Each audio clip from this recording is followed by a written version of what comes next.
Hello friends, welcome to my channel Manidipa creation. আশা করি সবাই ভালোই আছেন।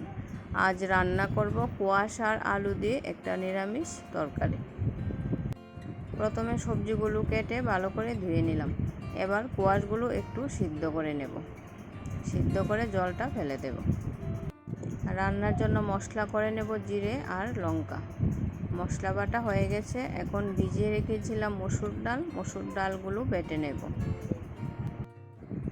ডাল বাটা হয়ে গেছে। এবার ডালের মধ্যে দিয়ে দিলাম নুন আর হলুদ দিয়ে ভালো করে ডালটা ফেটিয়ে নেব, তাহলে বড়াগুলো খুব সফট হবে। এদিকে বসিয়ে দিলাম কড়াইয়ের মধ্যে তেল দিয়ে এখন বড়াগুলো ভেজে নেব। যারা ইউটিউব থেকে আমার ভিডিওটি দেখছেন, আমার চ্যানেলটি এখনও সাবস্ক্রাইব করেননি, প্লিজ আমার চ্যানেলটি সাবস্ক্রাইব করে দেবেন এবং পাশে থাকবেন। আর যারা পেজ থেকে আমার ভিডিওটি দেখছেন, আমার পেজটা ফলো করে রাখবেন এবং পাশে থাকবেন। যারা প্রথমবার আমার ভিডিওটি দেখছেন, ভিডিওটিতে একটি লাইক দিয়ে পাশে থাকা বেল বাটনটি প্রেস করে রাখবেন, তাহলে পরবর্তী ভিডিওর নোটিফিকেশন আপনার কাছে চলে যাবে সবার আগে।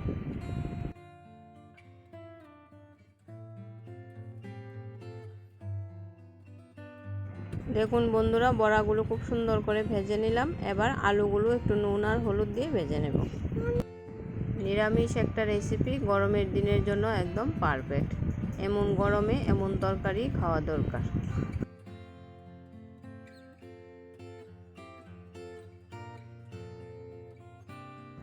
আলুগুলো ভেজে নিলাম, তারপর কোয়াশগুলো একটু ভেজে নিলাম, তারপর কড়াইতে তেল দিয়ে বসিয়ে দিলাম, তারপর ফোড়নে দিয়ে দিলাম পাঁচফোড়ন।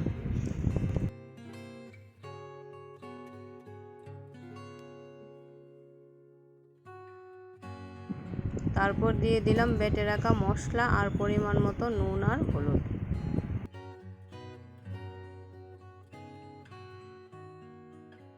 এখন মশলাটাকে ভালো করে কষিয়ে নিলাম, তারপর সবজিগুলো দিয়ে দিলাম। মশলা কষানো হয়ে গেছে, এবার দিয়ে দিলাম পরিমাণ মতো জল।